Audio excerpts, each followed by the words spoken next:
श्री शिवाय नमस्तुभ्यम। हर हर महादेव। दोस्तों, आप सभी लोग जानते हैं कि 9 मार्च 2026 यानी सोमवार को पड़ रही है चैत्र महीने की षष्ठी तिथि। और दोस्तों, ये वो तिथि है जो चैत्र महीने में पड़ने वाली सबसे बड़ी तिथि है, क्योंकि यह सोमवार के दिन पड़ रही है और इसका बहुत ही बड़ा और विशेष महत्व होता है। पूज्य गुरु जी ने कहा है, अगर कभी भी मौका लग जाए और चैत्र महीने की षष्ठी तिथि सोमवार को पड़ जाए तो आप लोगों को 11 चावल के दाने वाला उपाय तो अवश्य ही करना चाहिए, और इन दोनों का संयोग बहुत ही कम आता है। और दोस्तों, पूज्य गुरु जी ने अपनी शिव महापुराण की कथा में बताया है, इस दिन आपको 11 चावल दाने वाला उपाय तो अवश्य ही करना चाहिए, क्योंकि ऐसा दिन पूरे साल में सिर्फ एक ही बार आता है। और दोस्तों, आप सभी लोग जानते हो कि सोमवार का अगर सबसे बड़ा कोई उपाय है तो वो 11 चावल के दाने वाला उपाय है। तो दोस्तों, इस सोमवार के दिन आप लोगों को इस 11 चावल दाने वाले उपाय को जरूर करना है। बहुत सारे लोग होंगे जिन लोगों ने इस उपाय को न किया हो, मतलब पूरा साल निकल गया और उन्होंने किसी भी दिन इस 11 चावल के दाने वाले उपाय को न किया हो, पर दोस्तों आपके पास एक आखिरी मौका बचा हुआ है, जो कि 9 मार्च के दिन है। तो इस दिन आप लोगों को इस वाले उपाय को जरूर कर लेना है। भले ही आपने पूरे साल भर इस उपाय को ना किया हो, पर अगर आपने इस चैत्र महीने में पड़ने वाली षष्ठी के दिन अगर इस वाले उपाय को कर लिया तो आपको इस उपाय को करने का वो फल मिलेगा जिसकी आपने कभी कल्पना भी नहीं करी होगी। इसीलिए आप लोग इस वाले उपाय को एक बार जरूर कर लेना, ताकि आप लोगों के हाथ से यह मौका ना जा सके और आपको इस उपाय को करने का फल मिल सके। दोस्तों, यह उपाय पंडित जी ने अपनी अभी की ही शिव महापुराण की कथा में बताया है। जिस उपाय को आज हम आपको बहुत अच्छे से समझाने वाले हैं। इस वीडियो को देखने के बाद इस उपाय को समझने के लिए आपको कोई और वीडियो को देखने की जरूरत नहीं पड़ेगी। तो चलिए दोस्तों, उपाय को शुरू करते हैं। देखिए, यह इस चैत्र महीने के सोमवार के दिन यह इतना खास होता है, इतना महत्वपूर्ण होता है। देखा गया है कभी कभी बड़े बड़े पूजा पाठ अनुष्ठान से जो मनोकामना पूर्ण नहीं होते, वो इस चैत्र महीने के षष्ठी के दिन एक छोटे से उपाय करने से ही आपकी मनोकामना पूर्ण हो जाती है। और बहुत सारे लोगों ने इस उपाय को किया भी है और उनको इस उपाय को करने का फल भी जरूर मिला है। अगर आप लोग भी इस उपाय को सोमवार षष्ठी के दिन करना चाहते हैं तो आप इस उपाय को पहले अच्छे से समझ लेना, सुन लेना, उसके बाद करना। आपको इस उपाय का फल जरूर मिलेगा। और इस उपाय को कर लेने से आपके घर में चाहे किसी भी प्रकार की दुख और समस्या क्यों ना चल रही हो, आपको उसका कारण भी नहीं पता है कि भाई ये समस्या किस कारण से चल रही है, उसका कुछ भी कारण हो सकता है, जैसे पितृदोष हो सकता है या किसी भी तरह का मंगल दोष भी हो सकता है। तो इस दिन आप लोगों को यह वाला उपाय कर लेना है। यह एक ऐसा उपाय है जिस उपाय को अगर किसी विशेष दिन पर किया जाए तो भाई उस विशेष दिन का जो है वह तो हमें मिलता ही मिलता है, पर हमने उस दिन पर इस उपाय को किया है तो हमें उससे भी बड़ा फल मिलता है, और फल बहुत जल्दी मिलता है, क्योंकि आप इस उपाय को बहुत ही बड़े और विशेष दिन पर कर रहे हो। तो चलिए अब उपाय के बारे में बात करते हैं, लेकिन उससे पहले आप लोगों को यह जानना आवश्यक है कि आखिर यह उपाय किस समय करना है, किसको करना है और कैसे करना है। तो चलिए हम आगे आपको वीडियो में एक एक करके बता देते हैं। लेकिन उससे पहले अगर आप लोग हमारे चैनल पर नए हैं तो हमारे चैनल को सब्सक्राइब कर लेना और इस वीडियो को लाइक करके कमेंट बॉक्स में श्री शिवाय नमस्तुभ्यम ओम नमः शिवाय जरूर टाइप कर देना। और अपने फायदे के लिए, गरीबी दूर करने के लिए इस वीडियो को पूरा देखकर जाना, तभी आपको लाभ की प्राप्ति होगी। यदि आज आपने वीडियो को बीच बीच में से देखा, काट काट कर देखा, तो आपको जीवन में कभी सफलता हासिल भी नहीं होगी। तो दोस्तों, इस 11 चावल के दाने वाले उपाय को हमें इस सोमवार के दिन कैसे करना है, किसको करना है, किस समय करना है और कहां पर करना है, ये सारे सवालों के जवाब आपको इस वीडियो में मिल जाएंगे। और जो ये वीडियो देखेगा भाई, उसको 11 चावल के दाने वाला उपाय जरूर करना चाहिए, क्योंकि इस दिन एक चावल के दाने का भी बहुत ही बड़ा और विशेष महत्व होता है। और जब बात आ जाए 11 चावल के दाने की, तो ये सोने पे सुहागा वाली बात हो जाती है और ये एक बहुत ही बड़ा उपाय हो जाता है इस सोमवार षष्ठी तिथि का। तो अब दोस्तों, इस 11 चावल के दाने वाले उपाय को आखिर करना किसको है, सबसे पहले हम लोग वो बात जान लेते हैं। तो देखो, घर की जो बड़ी माताएं बहनें होती हैं, उन माताओं बहनों में से कोई भी एक बड़ी माता बहन इस वाले उपाय को कर सकती है। और दोस्तों, अगर आप चाहें तो अपने घर में से सभी सदस्यों को भी इसको करवा सकते हैं। अगर किसी व्यक्ति की खुद की कोई मनोकामना है, खुद की कोई दुख और परेशानी है जो कि वो अपने लिए ही करना चाहता है, इस वाले उपाय को तो वह खुद अपने लिए भी कर सकता है।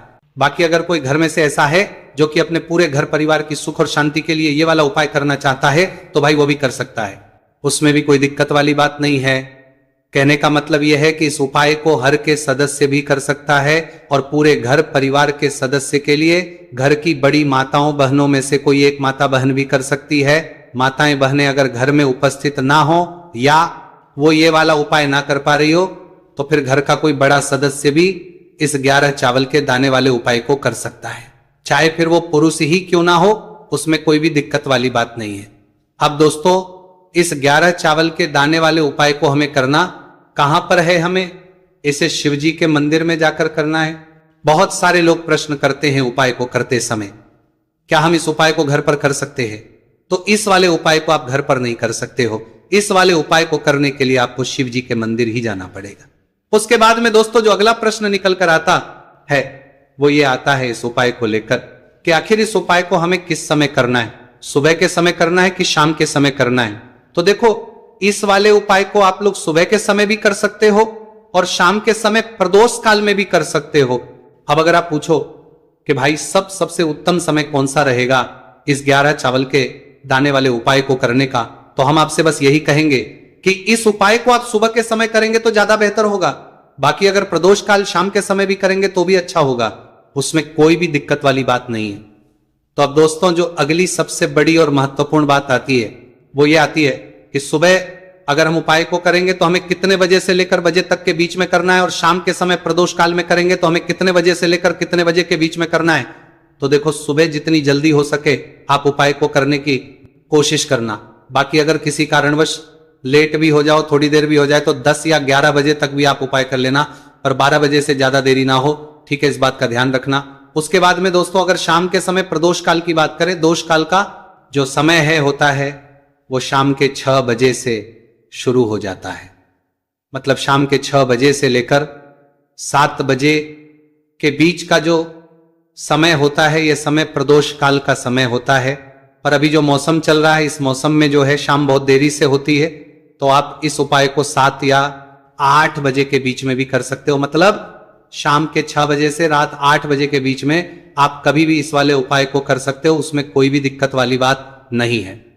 अब दोस्तों यहां पर इस उपाय को लेकर एक और सबसे बड़ी बात यह निकल कर आती है कि इस 11 चावल के दानों को हमें लेना कहां से होता है, और हमें इस उपाय को करने के साथ में क्या और कुछ भी सामग्री ऐसी होती है जो शिव जी के मंदिर लेकर जानी है। तो देखो, यहां पर हम आपको बता दें, सबसे पहले आप लोग ये जान लो कि ये जो 11 चावल के दाने वाला उपाय है, सिर्फ और सिर्फ आप उपाय की सामग्री लेकर कभी भी शिव जी के मंदिर मत जाना, क्योंकि हमें भगवान के सामने ये नहीं दर्शाना है कि अगर हम भगवान शिव जी के मंदिर आए हैं तो अपने फायदे के लिए आए हैं। तो इसलिए जो भी पूजन सामग्री है, उपाय सामग्री है 11 चावल के दाने, इसके साथ में आपको पूजन सामग्री भी जरूर लेकर जाना है। देखो, अगर सुबह के समय उपाय कर रहे हो तो सीधी सी बात है, 1 लोटा जल तो आप लेकर जाओगे ही जाओगे। वही 1 लोटा जल अगर मिट्टी का जल हो तो बहुत अच्छा रहेगा। मिट्टी का जल कैसे बनाया जाता है, इसके लिए हमने पहले से बहुत सारी वीडियोस बना दी है। आपके पास इस दिन एक आखिरी मौका रहेगा मिट्टी का जल शिवजी पर चढ़ाने का और उपाय को करने का, बहुत बड़ा आपको इस दिन फल मिलेगा। तो इसलिए इस दिन हो सके तो भाई मिट्टी का जल चढ़ाना, तो अपने साथ में कम से कम 1 लोटा जल तो आपको लेकर जाना ही जाना है। अगर मिट्टी का जल नहीं है तो घर का जल भी आप इस्तेमाल कर सकते हो। इसके अलावा जो भी पूजन सामग्री है, देखो 11 चावल के दाने ये अलग आपके रहेंगे, और जो आपकी पूजन सामग्री रहेगी वो अलग रहेगी। पूजन सामग्री में आप जो भी चीज लेकर जाना चाहे वो लेकर जा सकते हैं, उसमें कोई भी दिक्कत वाली बात नहीं है। वही अगर हम बात करें शाम के समय की, तो शाम के समय शिवजी पर जल नहीं चढ़ता है, इसीलिए शाम के समय आप लोग एक दीपक तैयार कर ले, जो कि गोलबत्ती का, आटे का, शुद्ध देसी गाय का घी का होगा है। इस बात का आप लोगों को ध्यान रखना है, और इस दीपक को आपको घर से जलाकर नहीं लेकर जाना है, भगवान शिव जी के मंदिर में जाकर ही जलाना है। इस बात का भी आप लोगों को ध्यान रखना है। अब दोस्तों यहां पर हमें इस बात को समझना है कि ये 11 चावल के दाने हमें लेना कहां से है। क्या हमें दुकान से लेकर आना है, या हमें अपने घर से लेना है, या कहां से लेकर आना है, और कौन से चावल लेना है, क्योंकि चावल भी बहुत प्रकार के होते हैं। तो देखो, इन सभी सवालों के जवाब आप लोग एक बात में सुन लो कि भाई ये जो है, इस उपाय में आपको ये नहीं देखना है कि भाई कौन से चावल है, कौन से चावल नहीं है। बस जो भी चावल ले रहे हो वो चावल का दाना सबूत होना चाहिए, मतलब साबुत होना चाहिए, टूटा हुआ नहीं होना चाहिए, कटा पीटा नहीं होना चाहिए। ये बात आपको ध्यान रखना है। बाकी आपका चावल बासमती हो या सादा चावल हो या कोई सा भी चावल हो, उसमें कोई भी दिक्कत वाली बात नहीं है। तो सीधी सी बात है कि आपके घर के रसोई घर में जहां पर आप भोजन बनाते हो, वहां पर जो भी चावल आपके उपस्थित हो, उन चावलों में से अपनी एक कटोरी लेना या एक मुट्ठी चावल अलग से निकाल कर रख लेना, क्योंकि हम 11 चावल ही यहां पर इस उपाय में लेने वाले हैं। तो हमें यह चावल के दाने गिनकर निकालने पर डटेंगे। इस बात का आप लोगों को ध्यान रखना है। तो अपने उस चावल की कटोरी में से या चावल में से 11 ऐसे चावल के दाने आप लोग निकाल लो जो कि टूटे हुए ना हो, कट्टे पीटे ना हो, जिनमें कोई दाग ना लगा हुआ हो, है ना। अच्छे साबुत चावल के दाने 11 दाने आप लोग निकाल कर रख लो और इन किसी भी एक कागज की पुड़िया में या किसी एक छोटी सी कटोरी में आप लोग रख लो ताकि यह सुरक्षित रहे, आपके एक भी चावल का दाना इधर उधर ना हो और आपका उपाय भी पूरा अच्छे से हो जाए।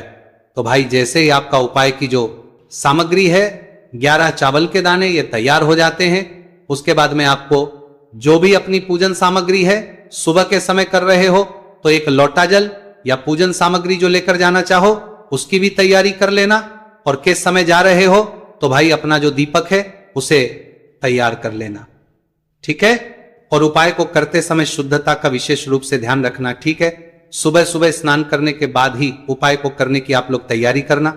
उसके बाद अगर शाम के समय की बात करें तो शाम के समय आपको स्नान करने की जरूरत नहीं है, पर शुद्धता का ध्यान रखना है।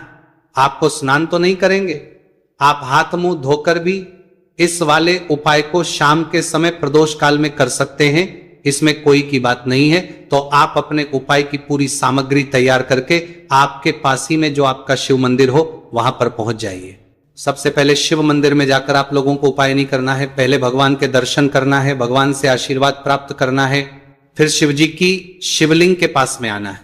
शिवलिंग के पास में आने के बाद आप जो पूजन सामग्री लेकर आए हुए हैं, जैसे कि सुबह गए हुए होंगे तो एक लोटा जल और जो भी पूजन लेकर आए हैं आप उनसे भगवान शिव जी की पूजन कीजिए। सबसे पहले तो एक लोटा जल ही चढ़ेगा, उसके बाद में आपकी पूजन सामग्री चढ़ेगी। उसके बाद में अगर दोस्तों शाम के समय अगर आप इस उपाय को कर रहे हो तो अपने साथ में कम से कम एक जो दीपक है गोलबाती का जो आप अपने साथ में लेकर गए हो उस दीपक को मंदिर में जाकर अपनी माचिस से जलाना है और उस दीपक को शिवलिंग के पास में रखना है, ठीक है। इस दीपकों के बाद ही आप लोगों को अपना ये वाला उपाय शुरू करना है और दीपक को ज्यादा पास में मत रखना, वैसे भी गर्मी पड़ रही है, भगवान शिव जी को आंच नहीं लगनी चाहिए, है ना। तो भाई जैसे ही आपकी पूजा अर्चना हो जाती है आप भगवान शिव जी को प्रसन्न कर लेते हैं। उसके बाद में शिवलिंग के पास ही में आप कहीं पर बैठ जाइए, सामने या आसपास जिस जगह पर आपको बैठना हो वहां पर बैठ जाइए और अपने वो 11 चावल के दाने अपने सामने निकाल कर रख लीजिए, क्योंकि अब यहां पर करने की आपको तैयारी करना है। और इस तरीके से जब आप उपाय करेंगे पूजन सामग्री करने के बाद, पूजन अर्चना करने के बाद, तो आपको उपाय का फल बहुत जल्दी और बहुत बढ़ा होकर मिलेगा। तो अपने 11 चावल के दाने अपने सामने निकाल कर रख लेना। और ये जो उपाय है ये आपकी सीधे हाथ की हथेली से होगा, इसलिए इस बात का भी विशेष रूप से ध्यान रखना है। तो सीधे हाथ की हथेली का प्रयोग करके ही आप लोग अपना इस वाले उपाय को करना। अपने सामने जो भी आपकी कागज की पुड्डियां हैं उसको रख लो, या कटोरी है तो भाई उसे अपने सामने रख लो और अपने वो 11 चावल के दाने निकाल लो, ठीक है। उसके बाद में दोस्तों अब आपको क्या करना है कि शिवलिंग आपके सामने होगी तो आपने वो 11 चावल के दाने एक एक करके आपको शिव जी के शिवलिंग के ऊपर चढ़ाना है। कहां पर चढ़ाना है? शिवलिंग के ऊपर चढ़ाना है, और कहीं पर भी नहीं चढ़ाना है, आपको अपने हथेली से शिवलिंग के ऊपर चढ़ना है। भले ही फिर वो अपने आप जलाधारी पर गिर जाए या मतलब वहीं पर गिर जाए, उसमें कोई दिक्कत वाली बात नहीं है, पर आप चढ़ाओ शिवलिंग के ऊपर ही। तो आपको क्या करना है, अपना पहला चावल उठाना है, श्री शिवाय नमस्तु